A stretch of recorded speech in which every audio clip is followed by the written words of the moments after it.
আসসালামু আলাইকুম, স্বাগতম সবাইকে সার্কেলের ক্লাসে। আজকে আমরা দেখব ব্যাসের প্রান্তবিন্দু দেওয়া থাকলে বৃত্তের সমীকরণ কিভাবে বের করতে হয়। ঠিক আছে, তাহলে চলো দেখি।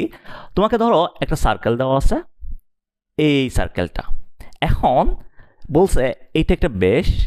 ধরো আমি বললাম এই যে ব্যাসের দুই প্রান্তবিন্দু আছে, এই পয়েন্টটাকে নাম দিলাম এ, এই পয়েন্টটাকে নাম দিলাম বি। এখন তোমাকে এই দুইটা পয়েন্ট দেওয়া আছে, অর্থাৎ এ দেওয়া আছে ধরো x1, y1, বি দেওয়া আছে x2, y2। তাহলে আমাকে বলতে হবে এই যে সার্কেলটা আছে, এই সার্কেলের ইকুয়েশনটা কিরকম হবে। ওকে, এটাই হচ্ছে আমাদের কনসেপ্ট। তাহলে ভাইয়া আমাদের দুইটা পয়েন্ট দেওয়া আছে, আমরা একটা চলমান বিন্দু ধরে নিব। যেহেতু আমাদের সার্কেলের ইকুয়েশন লাগবে, একটা চলমান বিন্দু ধরে নিলাম। ধরো একটা চলমান বিন্দু ধরে নিলাম পি, যেটা হইতেছে x, y, x, y। এখন তুমি যদি এই এপিকে যোগ করো আর এই বিপিকে তুমি যদি যোগ করো, এপি আর বিপি যদি যোগ করো, তাহলে এখানে একটা কোণ তৈরি হয়। এটা কোন ধরনের কোণ বলো তো ভাইয়া? তোমরা ক্লাস 9 10 কি এটা পড়ছিলা? আমার যখন একটা সার্কেল দেওয়া থাকে, এটা যদি সার্কেলের ব্যাস হয়, তাহলে ব্যাস সার্কেলটাকে সমান দুই পার্টে বিভক্ত করে এবং প্রত্যেকটা পার্টকে বলা হয় এটা হচ্ছে একটা অর্ধবৃত্তস্থ, এটা হচ্ছে একটা অর্ধবৃত্তস্থ। কেন অর্ধবৃত্তস্থ বলতেছি? কারণ ফুল বৃত্তের হাফ, ফুল বৃত্তের কত? হাফ, সেজন্য অর্ধবৃত্তস্থ বলতেছি। এখন ভাইয়া অর্ধবৃত্তে আমাদের এই ব্যাসের দুই প্রান্ত যে কোণটা তৈরি করে, এই কোণটাকে বলা হয় অর্ধবৃত্তস্থ কোণ। কি কোণ? এই কোণটাকে বলা হয় অর্ধবৃত্তস্থ কোণ, অর্ধবৃত্তস্থ কোণ। এবং তোমরা সবাই জানো অর্ধবৃত্তস্থ কোণ অবশ্যই 90 ডিগ্রি হয়। অর্ধবৃত্তস্থ কোণ কত ডিগ্রি হয়? 90 ডিগ্রি হয়। তাহলে ভাইয়া এখানে যে কোণটা আছে এটা 90 ডিগ্রি হবে নিশ্চয়ই, অফকোর্স 90। এখন খেয়াল করো, আমার এই যে এপি আছে এবং বিপি আছে, এদের মাঝখানে কোণটা হচ্ছে 90। তাহলে ভাইয়া আমি যদি এই এপি রেখার ঢালটাকে যদি বলি আমি M1, এই বিপি রেখার ঢালটাকে যদি বলি আমি M2, তাহলে বলো তো M1 ইন্টু M2, এটার রেজাল্ট -1 হবে না? কারণ কি? কারণ আমরা জানি যদি দুইটা সরল রেখা 90 ডিগ্রি হয়, অর্থাৎ এদের মাঝখানের কোণ যদি 90 ডিগ্রি হয়, তাহলে এই দুইটা রেখার ঢালের গুণফল -1 হয়, -1 হয়। এটা আমাদের জানা আছে। তাহলে ভাইয়া এখানে যেহেতু এপি আর বিপি এর মাঝখানে কোণটা 90 ডিগ্রি, তার মানে আমরা বলতে পারি এপি রেখার ঢাল আর বিপি রেখার ঢালের গুণফল -1 হবে। ঠিক আছে, তাহলে M1 সমান কত হবে বলো তো? এখন M1 সমান কি? কুঠিদ্বয়ের অন্তর ডিভাইডেড বাই ভুজদ্বয়ের অন্তর, অর্থাৎ এপি রেখার ঢাল। তাহলে এপি রেখার ঢাল তুমি নাও y - y1 divided by x - x1 into M2 সমান কি নিবা? বিপি রেখার ঢাল। তাহলে y - y2 divided by x - x2 equals to -1, equals to কত? -1। এখন তুমি এখান থেকে একটা জিনিস খেয়াল করো, আমি এটাকে চাইলে কি এইভাবে লিখতে পারি না? y - y1 into y - y2 equals to -x - x1 into x - x2। এটা লিখতে পারি। সুতরাং এটাকে যদি আরেকটু সুন্দর করে লিখি, সবগুলা যদি এক পাশে নিয়ে আসি, তাহলে এটা লেখা যায় y - y1 into y - y2 plus x - x1 into x - x2 equals two 0, equals to কি? 0। তাহলে যদি আমাকে ব্যাসের প্রান্তবিন্দু দেওয়া থাকে, তখন আমরা এই ফর্মুলাটা ইউজ করে বৃত্তের সমীকরণটা বের করতে পারবো। ফর্মুলাটা একটু দেখো ভালো মতো। এটা দেখতে ভয়ঙ্কর লাগতেছে, কিন্তু মনে রাখাটা অনেক সহজ। কেমনে সহজ? দেখো, তোমাকে দুইটা পয়েন্ট দেওয়া ছিল, একটা হচ্ছে এ পয়েন্ট আর একটা বি পয়েন্ট। এ পয়েন্টের স্থানাঙ্ক কত? x1 y1, বি পয়েন্টের স্থানাঙ্ক হচ্ছে x2 y2। তাহলে ফর্মুলাটা কি বলে দেখো, x মাইনাস একটা পয়েন্টের বোঝ ইন্টু x মাইনাস অপর পয়েন্টের বোঝ, ওকে, প্লাস এরপরে x এর কাহিনী শেষ, y এর কাহিনী শুরু। y মাইনাস প্রথম পয়েন্টের কোঠি ইন্টু y মাইনাস সেকেন্ড পয়েন্টের কোঠি ইকুয়ালস টু 0। তাহলে বেশ আমরা বৃত্তের সমীকরণটা পেয়ে গেলাম।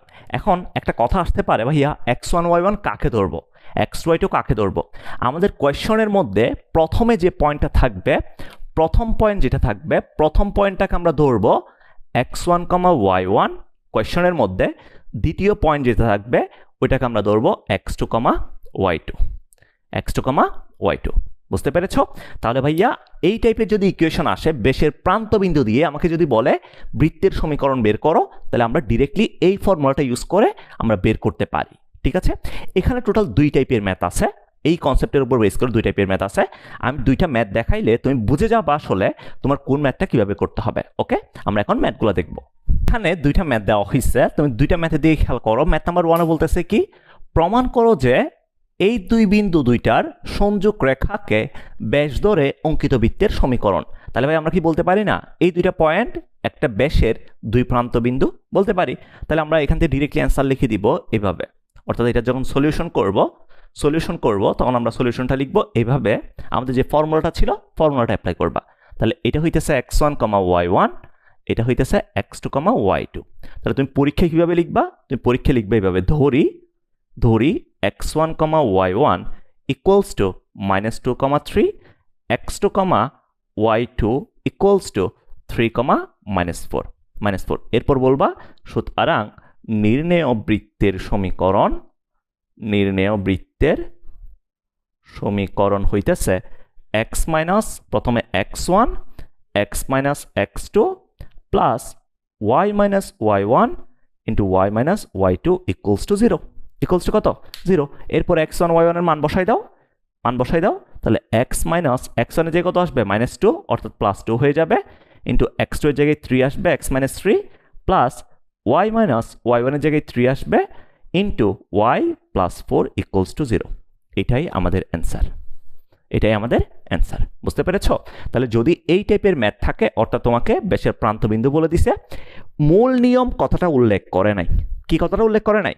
মূল নিয়ম কথাটা উল্লেখ করে নাই। তখন তুমি কি করবা? তখন তুমি ডিরেক্টলি ফর্মুলাটা দিয়ে তোমার ম্যাথটা করে ফেলবা। ওকে, এখন আসো ভাইয়া, যদি আমাকে বলে এই যে 2 নম্বর কোয়েশ্চেন যেরকম দিছে এরকম করে যদি বলে মূল নিয়মে প্রমাণ করো যে এই বিন্দুদ্বয়ের সংযোগ রেখাকে ব্যাস ধরে অঙ্কিত বৃত্তের সমীকরণ এটা, তখন আমরা কি করব? তখন আমাদের এই যে প্রমাণটা পড়ছিলাম মনে আছে, মূল নিয়মে একটা প্রমাণ পড়ছিলাম না, 2 প্রান্ত বিন্দুকে ব্যাস ধরে অঙ্কিত বৃত্তের সমীকরণ। প্রথমে কনসেপ্টটা পড়ছি, ওই কনসেপ্টটা মূল নিয়ম মানে হচ্ছে মেইন কনসেপ্ট, অর্থাৎ প্রমাণটা। তাহলে এটা কেমনে করবা? প্রথমে তুমি সার্কেলটা আঁকবা, একটা সার্কেল আঁকবা, এরপর একটা ব্যাস নিবা, এই ব্যাসের একটা প্রান্তকে তুমি ধরবা ধরি a equals to 1, 5, b equals to 7, -3। ওকে, তাহলে এটা হচ্ছে a পয়েন্ট, এটা হচ্ছে b পয়েন্ট। তাহলে a পয়েন্টকে আমি ধরছি কত? 1, 5, b পয়েন্টকে ধরছি 7, -3। এরপরে এখানে একটা p পয়েন্ট নিবা, p হইতেছে চলমান বিন্দু x, y, then a R p R bp যোগ করবা। তাহলে যেহেতু অর্ধবৃত্তস্থ কোণ 90 ডিগ্রি হবে, তাহলে এখান থেকে তুমি বলতে পারো এটার ডাল যদি m1 হয়, এটার ডাল যদি m2 হয়, তাহলে m1 into m2 is equals to -1। তাহলে ভাইয়া এখান থেকে আমরা বলতে পারি m1 সমান কত? y minus 5 divided by x minus 1 into m2 সমান কত? y plus 3 divided by x minus 7 equals to -1। তাহলে আমরা এখান থেকে বলতে পারবো y minus 5 into y plus 3 equals to minus x minus 1 into x minus 7। তো আমাকে প্রমাণ করতে বলছে কত? দেখো তো, x minus, এখন তুমি যদি x কে এবং y কে এক পাশে রাখো, তাহলে এখান থেকে পাবা x minus 1, x minus 7 plus y minus 5 into y plus 3 equals to 0। দেখো আমাকে এটাই প্রমাণ করতে বলছে কিনা? হ্যাঁ, এটাই প্রমাণ করতে বলছে। তাহলে যদি তোমাকে বলে তুমি মূল নিয়মে প্রমাণ করো, তাহলে কি করবা? তাহলে এই যে আমরা প্রমাণটা যেভাবে করছি এইভাবে তুমি সলভ করবে, অর্থাৎ মেইন যে কনসেপ্টটা আছে মেইন কনসেপ্টটা অ্যাপ্লাই করবা। আর যদি তোমাকে মূল নিয়ম কথাটা উল্লেখ করে না দেয়, তাহলে তুমি ডিরেক্টলি ফর্মুলা দিয়ে মারতে পারবা। বুঝতে পেরেছো? তাহলে এটাই আমাদের, যদি ব্যাসের প্রান্তবিন্দু দেওয়া থাকে, বৃত্তের সমীকরণ বের করার মেইন কনসেপ্ট। সবাই ক্লাসটা একটু ভালো মতো করবা, এরপরে এই 2টা ম্যাথ একটু ভালো মতো সলভ করবা। বাকি যে ম্যাথগুলো আছে তোমার বইতে এগুলো তুমি অটোমেটিক পারবা। ঠিক আছে, সবাই ভালো থাকবা, আল্লাহ হাফেজ, টাটা।